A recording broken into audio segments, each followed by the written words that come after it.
மாண்புமிகு இதயம் புரட்சித் தலைவி அம்மாவுடைய நல்லாசியோடு நாளை ஈரோடு நகரத்தில் புதிதாக மேம்பாலம் கட்டுவதற்கு அடிக்கல் நாட்டு விழாவும் குடிநீர் திட்டத்திற்கு அடிக்கல் நாட்டு விழாவும் முடிவுற்ற பணிகளை திறப்பு விழா செய்கின்ற நிகழ்ச்சியில் பங்குவதற்காக ஈரோடு செல்கின்றேன். நாளை காலை 9 மணி அளவில் இந்த நிகழ்ச்சி நடைபெறும் என்பதை இந்த நேரத்தில் தெரிவித்து, மாண்புமிகு அம்மாவுடைய அரசு மக்கள் வைக்கின்ற கோரிக்கையை இன்றைக்கு நிறைவேற்றிக்க வருகின்றது. விவசாயிகளுடைய நீண்ட நாட்கள் கோரிக்கையை இன்றைக்கு அம்மாவுடைய அரசு நிறைவேற்றிருக்கின்றது. வறட்சியால் பாதிக்கப்பட்ட விவசாயிகளுக்கு நிவாரண உதவித்தொகை வழங்கப்பட்டிருக்கின்றது. இந்த பகுதி விவசாய பெருவடி மக்கள் அதிகமாக தென்னை பயிரிட்டிருக்கின்றார்கள். அவருடைய நீண்டகால கோரிக்கையை நிறைவேற்றுகின்ற விதமாக நீராப்பானம் தயாரிப்பதற்கு அரசு நடவடிக்கை எடுக்கப்பட்டு வருகின்றது. அதேபோல் விவசாயிகள் நிலத்தை பண்படுத்துவதற்காக அணைகள், ஏரிகள், குளங்களில் இருந்து வண்டல் மண் அள்ளுவதற்கு அரசு உத்தரவிட்டு இன்றைக்கு விவசாய பெருவடி மக்கள் அணைகளிலிருந்தும், ஏரிகளிலிருந்தும், குளங்களிலிருந்தும் தங்களுக்கு தேவையான வண்டல் மண்ணை அள்ளிச் சென்று கொண்டிருக்கின்றார்கள். வண்டல் மண் அரசு இலவசமாக தரப்படுகின்றது. அதேபோல மணலை அரசே ஏற்று நடத்துகின்றது. குறைந்த விலையில் மக்களுக்கு மணல் கிடைக்கும் என்பதற்காக அரசு இந்த நடவடிக்கை எடுக்கப்பட்டிருக்கின்றது என்பதை இந்த தருணத்தில் தெரிவித்துக் கொள்கின்றேன். குடிமராமத்து திட்டத்திற்கு ஏற்கனவே 100 கோடி ஒதுக்கப்பட்டது. மேலும் 300 கோடி ரூபாய் ஒதுக்கீடு செய்து தமிழகத்தில் உள்ள ஏரிகள், குளங்கள் தூர்வாரப்பட்டு கரைகளை பலப்படுத்தப்பட்டு மதைகளை சரி செய்யப்படும் என்பதை தெரிவித்துக் கொள்கிறேன்.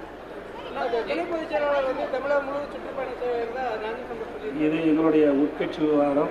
இதை ஊடகத்திலே பேசுவது இல்லை.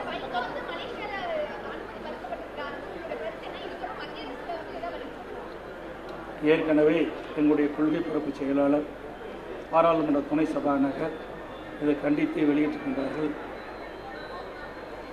மூத்த அரசியல்வாதி, பல முறை நாடாளுமன்றத்தில் வந்து பணியாற்றியவர் திரு மதிப்புக்குரிய அண்ணன் வைகோ அவர்கள் மலேசியாவுக்கு திருமண நிகழ்ச்சியில் கலந்து கொள்வதற்காக நாட்டுக்கு சென்றபொழுது அந்த நாட்டினர் அவரை அனுமதிக்காமல் திருப்பி அனுப்பிவிட்டார்கள். அது கண்டனத்துக்குரியது. ஏற்கனவே எங்களுடைய துணை சபாநாயகர் இதை பற்றி நாடாளுமன்றத்தில் எழுப்புவோம் என்று சொல்லியிருக்கின்றார்கள். இது வன்மையாக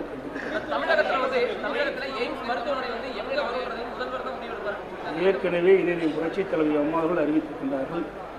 அவருடைய அறிவிப்புக்கு இணங்க தமிழகத்தில் எய்ம்ஸ் மருத்துவமனை அமைக்கப்படும். இன்னைக்கு பல இடங்களிலே ஏற்கனவே தெரிவிக்கப்பட்டிருக்கின்றது.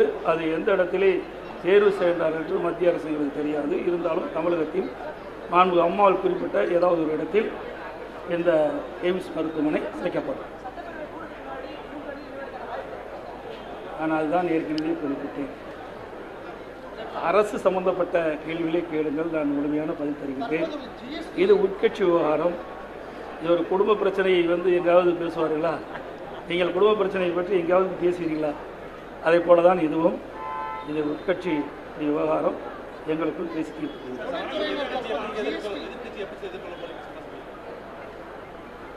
எதிர்கட்சி எப்படி எதிர்கொள்ள எனக்கு ஒன்றும் தெரியவில்லை. நாங்கள் சிறப்பான ஆட்சி செய்கின்றோம். எங்களிடத்தில் எந்த குறையும் இல்லை. அவை எதிர்கட்சி கேள்வி கேட்க நிலை இல்லை என்று தான் நான் கருதுகிறேன்.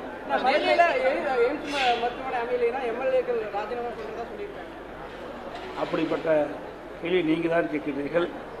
சட்டப்பேரவை உறுப்பினர்கள் தங்கள் பகுதிக்கு திட்டம் வர வேண்டும் என்ற ஆர்வத்தோடு அந்த கருத்தை சொல்லியிருக்கின்றார். ஜிஎஸ்டி மசோதா பல்வேறு தொழில்துறையினர் பாதிப்புக்குள்ளாகிறார்கள். அதாவது ஜிஎஸ்டி என்பது இந்தியா முழுவதும் எடுக்கப்படுகின்ற நடவடிக்கை.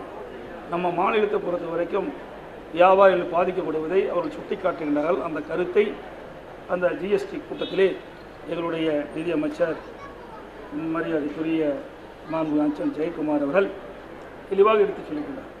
இங்கே இருக்கின்ற வியாபாரி பெருமக்கள் தங்களுக்கு ஏற்படுகின்ற இன்னல்களை எங்களிடத்தில் சொல்லியிருக்கின்றார்கள். அதை ஜிஎஸ்டி கூட்டம் நடைபெறுகின்ற பொழுது அதை எடுத்துச் சொல்லியிருக்கின்றோம். ஆகவே வியாபாரிகள் பாதிக்காத அளவுக்கு ஜிஎஸ்டி மசோதா நிறைவேற்ற வேண்டும் என்று மத்திய அரசு நான் கோரிக்கை வைத்து வருகிறேன் என்பதை தெரிவித்துள்ளேன். நன்றி, வணக்கம். நான் நேற்றைய தினம் புதுக்கோட்டை மருத்துவக் கல்லூரி விழாவிலே கலந்து கொண்டு மருத்துவமனையை துவக்கி வைத்தேன்.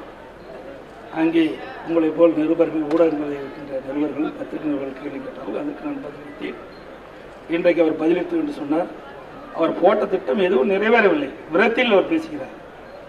சட்டமன்றத்திலே சில திட்டங்களை போட்டால் அதுவும் நிறைவேற்றப்பட வருகிறது.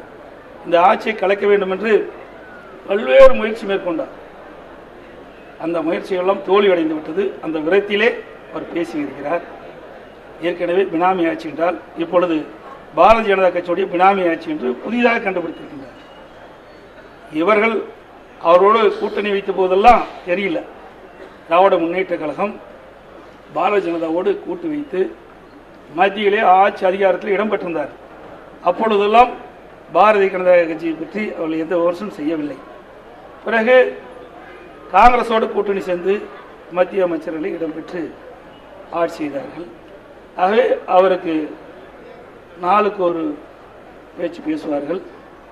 அச்சோதி போல் நிறமாறுவதை போல இவர்களும் சந்தர்ப்பத்தவாதிகளாக திகழ்ந்து கொண்டிருக்கிறார்கள். நேரத்துக்கு நேரம் அவருடைய எண்ணத்தை மாற்றிக்கொள்வார்கள், கருத்தை மாற்றிக்கொள்வார்கள். ஆனால் இதையும் புரட்சி தலைவி அம்மா அவர்களுடைய ஆட்சி சிறந்த ஆட்சியாக நடைபெற்றுக் கொண்டிருக்கின்றது. அம்மாவுடைய நல்லாசையோடு இன்றைய தினம் சிறந்த ஆட்சி மக்களுக்கு எடுத்துச் சொல்லிக்கொண்டிருக்கிறோம். நான் இதையும் புரட்சி தலைவி அம்மாவுடைய ஆட்சி காலத்திலே தான் பல்வேறு திட்டங்கள் தமிழகத்திலே நிறைவேற்றப்பட்டன. இவர்கள் ஆட்சி செய்த பொழுது என்ன திட்டங்களை கொண்டு வந்தார்கள் என்பதை நீங்கள் எண்ணி பார்க்க வேண்டும். அது மட்டுமல்ல, மத்தியிலே தொடர்ந்து கிட்டத்தட்ட 14 ஆண்டு காலம் மத்தியிலே ஆட்சி அதிகாரத்தில் இருந்தார். பாரதிய ஜனதா ஆட்சி செய்த பொழுதும் அவருடைய அமைச்சர்களை இடம்பெற்றார்கள். காங்கிரஸ் ஆட்சி செய்த பொழுதும் அவருடைய அமைச்சர்களை இடம்பெற்று அமைச்சராக இருந்தார்கள். தமிழ்நாட்டுக்கு என்ன நன்மை செய்தார்கள் என்பதை மட்டும் நீங்கள் எண்ணி பார்க்க வேண்டும். ஒரு துரும்ப கூட கேள்வி போடு. காவிரி நதிநீர் பிரச்சனையை முடிவு கொண்டு வந்தார்களா? இப்பொழுது காவிரி மேலாண்மை வாரியம், காவிரி நதிநீர் முறைப்படுத்த குழு அமைக்க வேண்டும் என்று சொல்கின்றார்கள். இவரிடத்தில் அந்த அதிகாரம் இருந்தது. அப்பொழுதெல்லாம் அவர்கள் செய்ய தவறிவிட்டார்கள். ஆனால் இதையும் புரட்சி தலைவி அம்மா அவர்கள் சட்ட ரீதியாக உச்சநீதிமன்றத்திலே வழக்கு தொடர்ந்து இன்றைக்கு அந்த வழக்கு நடைபெற்றுக் கொண்டிருக்கின்றது. அந்த வழக்கு விரைவிலே வரும். நமக்கு நீதி கிடைக்கும். இதையும் புரட்சி தலைவி அம்மாவுடைய நம்பிக்கை நிச்சயமாக வெற்றி பெறும். விவசாய மக்களுக்கு தேவையான நீர் சட்டத்தின் மூலமாக தமிழ்நாடு அரசு பெறும் என்பதை தருணத்தில் தெரிவித்துக் கொள்கின்றேன். அதேபோல முல்லை பெரியார் அணை, அதேபோல பாலாறு, எந்த திட்டத்தையாவது அவருடைய ஆட்சி காலத்தில் நிறைவேற்றினார்களா? ஆட்சி அதிகாரம் கிடைக்கின்ற பொழுது அதை நிறைவேற்றுவதற்காகத்தான் மக்கள் அவர்களை தேர்ந்தெடுத்து மத்தியிலே அனுப்பினார்கள். ஆட்சி அதிகாரத்தில் இருந்தபோது அவர் தவறிவிட்டார்கள், அதை செய்ய தவறிவிட்டார்கள்.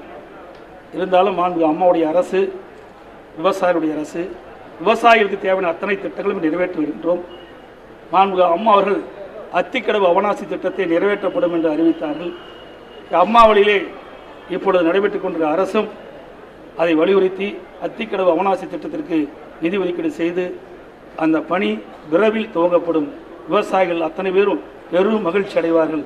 விவசாயத்திற்கு தேவையான நீர் கிடைப்பதற்கு அம்மாவுடைய அரசு அனைத்து நடவடிக்கையும் எடுக்கப்படும் என்பதை தெரிவித்துள்ளது.